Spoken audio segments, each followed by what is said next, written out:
Salut tout le monde, c'est Etraz. Alors aujourd'hui on se retrouve pour une nouvelle vidéo. Dans cette vidéo on va voir ensemble des sorties pour le mois de janvier 2025 sur Netflix. Donc comme d'habitude je vais énumérer les titres pour le mois de janvier sur Netflix en parlant un peu plus des titres populaires ou qui m'intéressent. Je ferai très bientôt la même chose pour Prime Video, pour la plateforme Max, pour Disney+, et pour Canal+. Donc ce sera la dernière vidéo avant Noël, donc avant que la vidéo commence, de vous souhaiter un très bon réveillon, voilà, profitez de votre famille, amusez-vous, et également de vous souhaiter un très joyeux Noël en avance. Vous êtes prêts? C'est parti. Et oui, ça passe très très vite, on va voir déjà les sorties pour le mois de janvier 2025, donc pour la nouvelle année. On a à peu près 70 titres, donc on va commencer sans plus tarder. Avec le 1er janvier, avec les films. Pas de ma faute. Numéro 24. Resident Evil Vendetta, Happy Sitter, SWAT Firefight, White House Down avec Channing Tatum et Jamie Foxx, Nightmare Island, Comme des bêtes 1 et 2, Demain tout commence avec Omar Sy, Sniper Rogue Mission, Menteur avec bien évidemment l'incroyable Jim Carrey. Bah que dire, à part que c'est tellement hilarant. De toute façon, pour moi, chaque film avec Jim Carrey, je me tords de rire. Voilà, que ce soit pour Menteur, Bruce Tout-Puissant, etc., etc. C'est un acteur juste incroyable. Inside Main. Bienvenue dans la jungle avec Dwayne Johnson. Sonic, le film. Alors, il faut que je vous fasse une confidence. Je sais que c'est honteux, mais je n'ai jamais vu un seul film Sonic. Et oui, même le premier. Je sais que c'est des bangers, mais à chaque fois, je repousse le visionnage. Surtout que là, le troisième va sortir le jour de Noël, du coup le 25. Mais bon, avec sa sortie sur Netflix, j'ai en profité, promis, pour me lancer. Snatch, le film culte avec Brad Pitt et Jason Statham. Et Two for the Money. En série, Tu me manques, il s'agit encore d'une adaptation d'un roman de Harlan Coben. Alors si vous ne le savez pas, sur Netflix, il y a 8 adaptations de Coben. De mon côté, j'ai vu seulement sur les 8 Double Piège, que j'ai totalement adoré. Chaque série, c'est un peu dans le même style. Des fois même, ils reprennent quelques acteurs des précédentes adaptations. Et vraiment, c'est plutôt sympa. Donc je pense que je vais me lancer dans le marathon. Je vais essayer de regarder toutes les séries de ce romancier. Spy X Family, saison 2. Et Dr. Stone, saison 3. Et pour terminer avec le 1er janvier, en documentaire, Don't Die, The Man Who Wants to Live Forever. Le 2 janvier, en film La vie selon Kunk, Love Child, Le Chant du Loup, et en série Un trésor de belle-mère, saison 2, et Panthéon, saison 1. Le 3 janvier, en film Jolo, c'est moi qui décide, et en série Bandidos, saison 2, et Selling the City. Le 4 janvier, un seul titre en série, Demande aux étoiles. Le 6 janvier, également un seul titre, cette fois-ci en animé, My Happy Mariage, saison 2. Le 7 janvier, encore un seul titre en série, Le crime à la racine. Le 8 janvier, en série, Faux profil, saison 2. Subterrane. Les chiens de la colline. Power, saison 1 à 6. Alors ça, je m'en souviens très bien que quand Netflix avait fait l'annonce comme quoi l'intégrale de la série allait débarquer, ça avait fait beaucoup de bruit, car la série est vraiment très populaire, chose que je ne savais pas du tout, et très appréciée. Même si de mon côté, je ne l'ai jamais vue. Donc je pense que ça va faire plaisir à beaucoup de fans. Et en documentaire, I Am a Killer, saison 6. Le 9 janvier, en série, À l'aube de l'Amérique, La famille Upshaw, partie 6, et Asura. En documentaire, Moi, Hilary.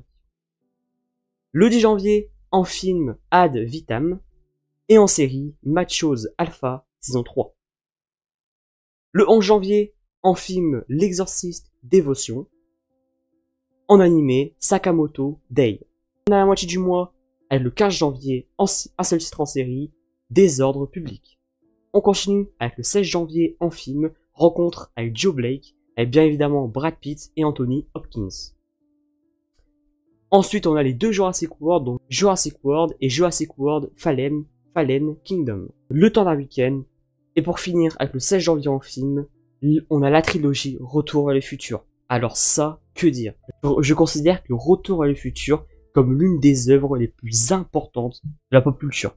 Pour moi, chaque personne dans cette planète devrait connaître Retour vers le futur et devrait avoir vu au moins une fois Retour vers le futur. Moi, ça devrait être une obligation. C'est tellement important dans la culture cinématographique que, voilà, c'est tellement culte, légendaire. J'ai dû voir la trilogie une centaine de fois, mais jamais je pourrais m'en lasser. Le 17 janvier, en film Back in Action, l'un des titres que j'attends le plus sur Netflix pour ce mois de janvier avec Jamie Foxx et Cameron Diaz, qui, en parlant d'elle, a fait son retour après 10 ans de pause. La bande-annonce m'avait vraiment donné envie. Je trouve en fait le plus gros point fort de cette bande-annonce, c'est clairement l'alchimie entre les deux, et j'espère que ça va se ressentir dans le film complet. Donc le synopsis. Emily et Matt ont quitté la CIA depuis des années et ont fondé une famille. Mais leur passé va les rattraper et leur nouvelle identité vont être révélées. Et en documentaire, Les Roshan, une famille de Bollywood. Le 18 janvier, un seul titre en film, Les Trolls 3. Le 22 janvier, en film La vie est un long fleuve tranquille. Et Le bonheur est dans le pré. Le 23 janvier, en film The Sentinel. Et en série The Night Agent, saison 2. Toujours pas regardé la première, mais d'après ce que j'ai entendu, elle est excellente. On arrive bientôt à la fin, avec le 24 janvier, en film Au-delà des vagues. Et en série Super Mal Shafted. Le 29 janvier, un seul titre en documentaire, Six Nations en contact, saison 2. Le 30 janvier, en film Mile et 1. En série The Recruit, saison 2. Mo, saison 2. Et en animé The Seven Deadly Sins, Four Knacked of the Apocalypse, saison 2. Et pour finir, le dernier jour, le 31 janvier, en film Les deux hémisphères de Lucas. Et en série, pour terminer, elle est sortie du mois de janvier 2025 sur Netflix, La petite fille sous la neige, saison 2. Alors, il faut savoir que de base, c'était une mini-série, mais finalement, avec la fin ouverte qu'on avait eue dans le dernier épisode, Netflix ont dans la foulée annoncé la saison 2, et ce sera du coup le 31 janvier. Mais cette fois-ci sur une autre enquête. J'avais vraiment beaucoup aimé la première saison, donc très hâte de voir la suite. Donc voilà, j'ai terminé de présenter les sorties pour le mois de janvier 2025 sur Netflix, j'espère comme d'habitude que ça vous a plu. J'espère que ce concept vous plaira toujours autant en 2025 parce que je compte pas m'arrêter là. N'hésitez pas à dire dans les commentaires, comme d'habitude, les titres qui vous intéressent le plus pour ce mois de janvier sur Netflix. Alors moi je vais leur donner 2-3, je dirais, Menteur avec Jim Carrey, que je pense que je vais me refaire pour la millième fois. Sonic le film, donc comme je vous ai dit, vu que j'ai pas regardé les deux premiers, pourquoi pas me lancer. Back in Action, donc ça comme je vous ai dit, c'est l'un des titres que j'attends le plus pour ce mois de janvier sur Netflix, donc ça je vais regarder Day One. Après, ensuite, etc. Donc pour un début d'année, je trouve que ça va. Voilà, c'est pas non plus extra sur Netflix pour ce mois. Le calendrier est vraiment pas mal. Voilà, quand même des titres qui sont intéressants, quand même de gros titres, d'anciens films qui sont vraiment excellents. Là, on a la trilogie Retour vers le futur qui est légendaire. On a également d'autres titres qui sont très intéressants. Donc voilà, c'est plutôt un bon mois. N'hésitez pas à liker la vidéo, à la partager comme d'habitude, et surtout à vous abonner et à activer la cloche des notifications pour ne rien rater des prochaines vidéos. Il y aura encore 2-3 vidéos qui vont sortir avant la fin de l'année. Stay ciné, portez-vous bien. Ciao ciao.